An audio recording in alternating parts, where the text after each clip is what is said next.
नमस्कार मित्रांनो, या ठिकाणी आपल्याला वनरक्षक भरतीसाठी अत्यंत महत्त्वाची अशी संभाव्य प्रश्नपत्रिका क्रमांक 17 पाहायची आहे. तर वेळ न घालवता सुरू करूया.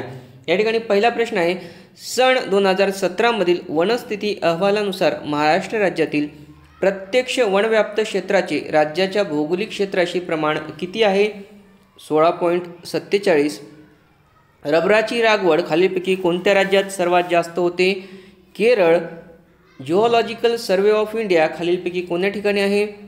कोलकाता.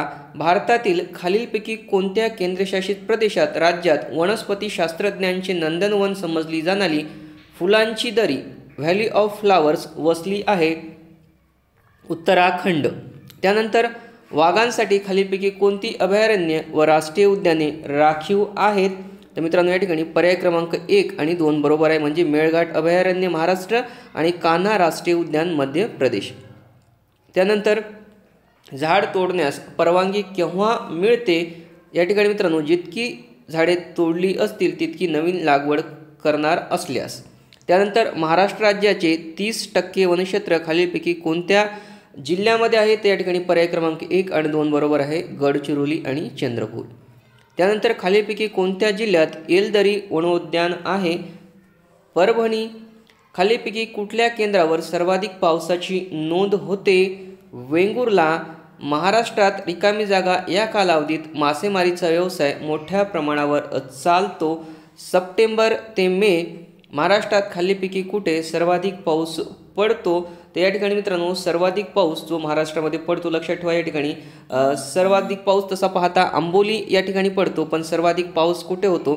तर महाबळेश्वरला पण पडतो, आंबोलीला पण पडतो आणि गगनबावडा, म्हणजे वरीलपैकी सर्व या ठिकाणी पाऊस पडतो. मुंबईमध्ये नैऋत्य मान्सूनचे आगमन दरम्यान होते.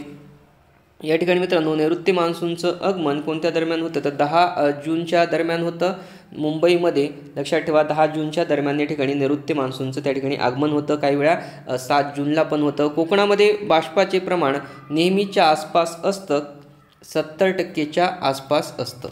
त्यानंतर पुढील प्रश्न पहा, महाराष्ट्रात उन्हाळ्यामध्ये सर्वात जास्त पाऊस कोल्हापूर जिल्ह्याच्या कोणत्या भागात म्हणजे किती सेंटीमीटर दरम्यान असतो? तर 10 ते 12.5 म्हणजे 10 ते 12.5 सेंटीमीटर दरम्यान सगळ्यात जास्त पाऊस पडतो महाराष्ट्रामध्ये. उन्हाळ्यामध्ये सर्वात जास्त पाऊस कोल्हापूर जिल्ह्याच्या काही भागात पडत असतो, 10 ते 12.5 सेंटीमीटरच्या दरम्यान. ज्या हवेत प्रखर सूर्यप्रकाश आणि असह्य उकाडा अनुभवास येतो अशा प्रकारच्या हवेला काय म्हणतात? त्याला मे हीट म्हणतात. लक्षात ठेवा, प्रखर सूर्यप्रकाश आणि या ठिकाणी उकाडा, असह्य उकाडा असतो, मे हीट म्हणतो. खालीपैकी कोणत्या वर्षी वन्यजीव संरक्षण अधिनियम करण्यात आला? 1972. नव्याने स्थापन झालेले मुकुंद्रा टेकड्या हे व्याघ्र राखीव क्षेत्र राज्यात स्थित आहे? राजस्थान. त्यानंतर पुढील प्रश्न पहा, भारतामध्ये एकूण जैवभौगोलिक विभाग किती आहेत? तर मित्रांनो, त्या ठिकाणी 10 जैवभौगोलिक विभाग आहेत. भारतात खालीपैकी कोणत्या किनारपट्टीवर ऑलिव्ह रिडले ही समुद्री कासवाची धोक्यातील प्रजाती प्रजननासाठी या ठिकाणी मित्रांनो प्रजननासाठी येते, असा हा प्रश्न आहे. तर मित्रांनो, या ठिकाणी ओडिसा, या लक्षात ठेवा, ओडिसा, ऑलिव्ह रिडले ओडिसा या ठिकाणी धोक्यामध्ये आलेली आहे. ती प्रजननासाठी जी आहे ती धोक्यामध्ये आलेली आहे. खालीपैकी कोणत्या जिल्ह्यात भीमाशंकर हे अभयारण्य आहे? तर मित्रांनो, या ठिकाणी वरीलपैकी तिन्ही जिल्ह्यामध्ये या ठिकाणी भीमाशंकर हे अभयारण्य येतं. पुणे, ठाणे, रायगड, म्हणजे वरीलपैकी सर्व येतं. यानंतर संजय गांधी राष्ट्रीय उद्यान खालीलपैकी कोणत्या जिल्ह्यामध्ये आहे? तर या ठिकाणी मित्रांनो, संजय गांधी राष्ट्रीय उद्यान ते पर्याय क्रमांक 1 आणि 3 या ठिकाणी बरोबर, या ठिकाणी 1 आणि 3 या ठिकाणी पर्याय क्रमांक बरोबर आहेत. तर या ठिकाणी मित्रांनो, नागपूर आणि ठाणे या जिल्ह्यामध्ये संजय गांधी राष्ट्रीय उद्यान येतं. त्यानंतर पुढीलपैकी कोणती विधाने बरोबर आहेत? तर या ठिकाणी मित्रांनो, बरोबर येणारं विधान जे आहे ते अ आणि ब हे बरोबर विधान आहेत. म्हणजे राष्ट्रीय वन्यजीव आराखड्यानुसार भारतात 10% जमीन ही राष्ट्रीय उद्याने व अभयारण्याखाली असणे गरजेचे आहे. महाराष्ट्रात 3.36% हे राष्ट्रीय उद्याने व अभयारण्याखालील राखीव क्षेत्र आहे. अ आणि ब हे बरोबर आहे, म्हणजे पर्याय क्रमांक 4 बरोबर आहे. जागतिक व्याघ्र दिन कधी साजरा करण्यात येतो?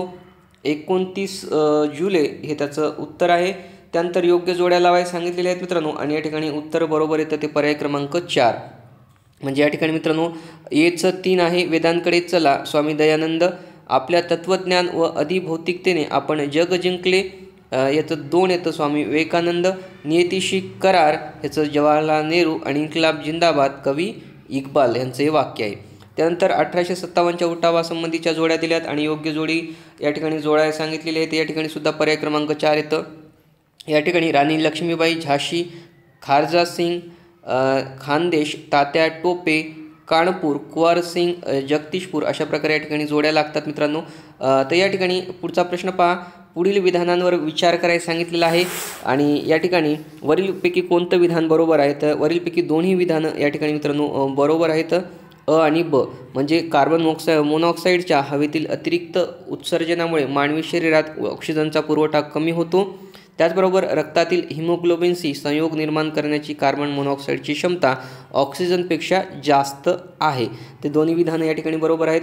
कार्बन क्रेडिट संदर्भात पुढील विधानांवर विचार करा असं सांगितलं आहे आणि या ठिकाणी अ, ब, क ही तिन्ही विधानं या ठिकाणी मित्रांनो बरोबर आहेत. कार्बन क्रेडिट ही संकल्पना रिओ डी जानेरो येथे झालेल्या वसुंधरा परिषदेत उदयास आली.